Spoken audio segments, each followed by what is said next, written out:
அன்னை தமிழ் பெயரால் உங்கள் அனைவருக்கும் எனது அன்பார்ந்த வணக்கம். மீண்டும் இலக்கிய இன்பம் நிகழ்ச்சியிலே உங்களை சந்திப்பதில் மகிழ்ச்சி. இம்முறை நான் ஒரு சிறிய கருத்து பரிமாற்றத்தை செய்து கொண்டு அடுத்த முறை சிலேடை பாடல்களுக்கு செல்லலாம் என்று நினைக்கிறேன்.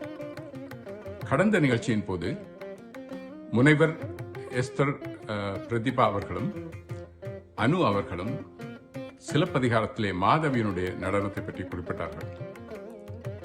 இந்த மாதவியை பற்றி அவள் ஒரு தவறான வழியில் நடந்தவள் என்ற ஒரு கருத்து பலரிடையே இருக்கின்றது. மாதவி ஒரு கணிகையர் குலத்தைச் சேர்ந்தவள். அதாவது அவர்கள் திருமணம் செய்து கொள்ள முடியாது. கலை வழி இறைப்பணி என்ற வகையிலே தங்கள் நடனக் கலை மூலம் இறைவனுக்கு சேவை செய்வதை தங்களுடைய வாழ்க்கையாக கொண்டு ஒரு துறவிகள் போல வாழ்ந்தவர்கள். ஆனால் காலப்போக்கிலே அவர்கள் தங்களுடைய வாழ்வாதாரத்துக்காக மன்னர்களிடமும் செல்வந்தர்களிடமும் கையேந்தி நிற்க வேண்டிய நிலை ஏற்பட்டது. அதனால் அவர்களுடைய வாழ்க்கை நிறையும் மாறிப்போனது. ஆனால் மாதவியை பொறுத்தவரையிலே மாதவி கோவலனுக்கு முன்போ அல்லது கோவலனுடன் இருந்த பொழுதோ அல்லது கோவலனுக்கு பிறகோ வேறு எந்த ஆடவருடனும் தொடர்பு வைத்திருந்ததாக இல்லை. அது மட்டுமல்லாமல் அவள் ஒருவனுக்கு ஒருத்தி என்ற நெறியோடு வாழ்ந்தவள். கோவலனும் தான் திருமணமானவன் என்ற உண்மையை மாதவிக்கு தெரிவித்ததாகவும் இல்லை. மாதவியை நாங்கள் எடுத்து பார்க்கின்ற பொழுது முனைவர் எஸ்தர் பிரதீப் அவர்கள் போன முறை தன்னுடைய நிகழ்ச்சியின் போது அதாவது முதல் நிகழ்ச்சியின் போது மாதவியை பற்றி சிலப்பதிகாரத்தில் வருகின்ற ஒரு பாடலை குறிப்பிட்டார். எண்ணும் எழுத்தும் இயலைந்தும் பன்னான்கும் பண்ணென்ற கூத்து 11 மண்ணின் மேல் போக்கினால் பூம்புகார் பொற்கொடி மாதவிதன் வாக்கினால் ஆடு அரங்கில் வந்தேன். அதாவது தமிழின் இலக்கணங்கள் அனைத்தையும் தன்னுடைய நடனத்தின் வரைவிலக்கணமாக கொண்டு ஆடினார் என்கின்றார் இளங்கோவடிகள். ஆகவே அதாவது தனது நடனத்திலேயே நெறி தவறாமல் ஆடுகின்ற ஒரு பெண் தனது வாழ்க்கையில் நெறி தவறி போவதற்கான வாய்ப்பு மிக மிக அரிது. மாதவியின் நடனத்தை நாங்கள் நேரடியாக பார்க்க முடியாது. ஆனால் இருவருள்ளம் திரைப்படத்தில் என்று நினைக்கின்றேன் மாதவி பொன்மையிலால் தோகை விரித்தாள் என்ற பாடலுக்கு பத்மினியுடைய நடனம் எங்களை மாதவியை மனக்கண் முன்னே கொண்டு வருகிறதாக அமைகின்றது.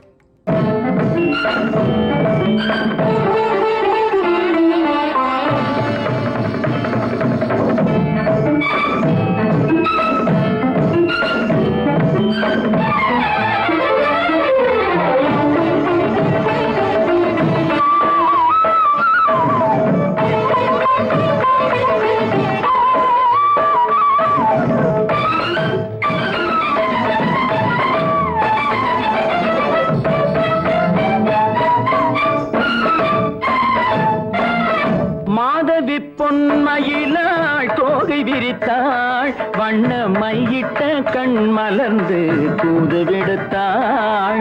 மாதவி பொன்மயிலாள் தோகை விரித்தாள் வண்ண மையிட்ட கண் மலர்ந்து தூது விடுத்தாள். காதல் மழை பொழியும் கார்முகிலாய் காதல் மழை பொழியும் கார்முகிலாய் இவள் காதலன் நான் இருக்க பேரெழிலாய்.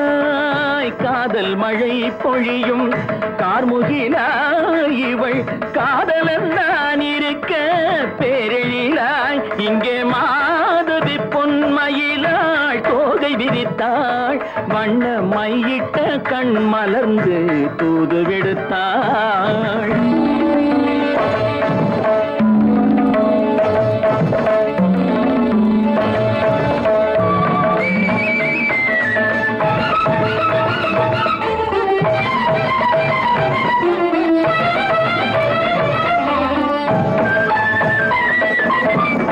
வானில் விழும் வில் போல் புருவம் கொண்டாள் இடம் வயதுடையாள் இனிய பருவம் கண்டாள் வானில் விழும் வில் போல் புருவம் கொண்டாள் இளம் வயதுடையாள் இனிய பருவம் கண்டாள் கூனல் பிறை நெற்றியில் குழலாட கொஞ்சம் குளிர் முகத்தில் நிலவின் நிழலாட கூனல் பிறை நெற்றியில் குழலாட கொஞ்சம் குளிர் முகத்தில் நிலவின் நிழலாட கலைமானின் இனம் கொடுத்த விழியாட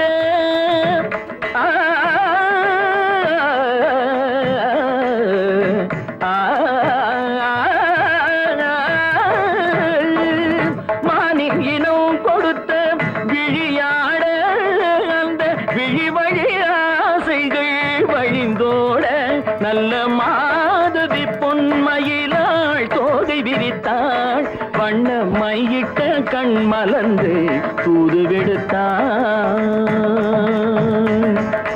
கரிதனிரபு மகரி சர்ஜி கம்ம பதனி மாதவி பொன்மயிலாள் கரிதனி தனி பதனி தரிணி தபத மப மகரி தாஜி கம்ம பதனி மாதவி பொன்மயிலாள் சரிகமணி நித சரிகதா தனி நி சரி பாதமா பவகரி சரிகமணி சரிகம பதமா பதனி சரிகரி தனி நித மா பதனி சகரி மாதவி பொன்மயிலாள் தோகை விரித்தாள் வண்ண மையிட்ட கண் மலர்ந்து தூது விடுத்தாள்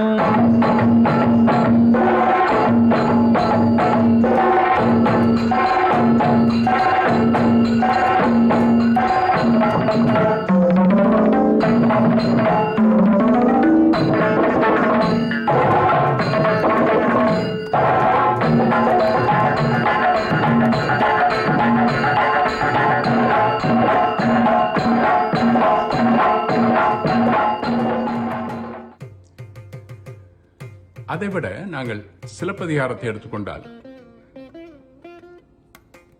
இளங்கோவடிகள் அதற்கு பெயர் சூட்டியது சிலம்பை மையமாக கொண்ட ஒரு காவியம் என்ற காரணத்தினால் சிலம்பு சக அதிகாரம் சிலம்பதிகாரம் அல்லது சிலப்பதிகாரம் என்று அதற்கு பெயரிட்டார். அதைவிட நாங்கள் அதில் வருகின்ற பாத்திரங்களை எடுத்து பார்த்தால் கண்ணகி, கண் சக அகம் என்பது கண்ணகம், அதனுடைய பெண்பால் சொல் கண்ணகி. அதாவது கண் என்பது நோக்கம், அகம் என்பது வீடு. அவை கண்ணகியினுடைய பெயர் தனது வீட்டை, அதாவது தனது வீட்டை தனது உலகமாகவும் தனது குடும்பத்தை தனது கோயிலாகவும் கொண்டு வாழ்ந்த ஒரு குடும்ப பெண்மணி என்பதை அவளுடைய பெயர் காட்டுகின்றது. அதை போலவே நாங்கள் கோவலன் எடுத்து பார்த்தால் கோ சக அலன் கோவலன் என்று வருகிறது. அதாவது கோ என்றால் இறைவன் அல்லது அரசன் என்ற பொருள் தரும், அலன் என்றால் அற்றவன் என்ற பொருளை தரும். அவை கோவலன் என்ற பெயர் ஒரு அரச பண்புகளோ அல்லது இறை பண்புகளோ அற்றவன் என்ற கருத்தை தருகின்றது. அவை மாதவி என்ற பெயரை எடுத்து பார்த்தால் மா சக தவம் மாதவம், அதனுடைய ஆண்பால் மாதவன், பெண்பால் பெயர் மாதவி. ஆகவே பெரிய தவம் செய்கின்ற ஒரு தவசியை குறிக்கின்ற ஒரு சொல். அந்த மாதவன் என்பது விஷ்ணுவை குறிக்கின்ற ஒரு கடவுளை குறிக்கின்ற ஒரு சொல். ஆகவே அதற்கொத்த ஒரு பெண்பால் சொல்லை அந்த மாதவிக்கு இளங்கோவடிகள் கொடுத்திருக்கிறார் என்றால் ஒரு இழிவான பெண்ணுக்கு அத்தகைய பெயரை கொடுப்பதற்கு எந்த நியாயமும் இல்லை. எனவே என்னுடைய கருத்தின்படி மாதவி ஒரு நெறி தவறாத ஒரு பெண் என்பது எனது தாழ்மையான கருத்து. இதற்கு மாற்று கருத்து இருப்பவர்கள் யாராவது தங்கள் கருத்துக்களை தெரிவிக்க விரும்பினால் தெரிவிக்கலாம். மீண்டும் இலக்கிய இன்பம் பகுதியிலே சிலடை பாடல்களோடு சந்திப்போம். நன்றி, வணக்கம்.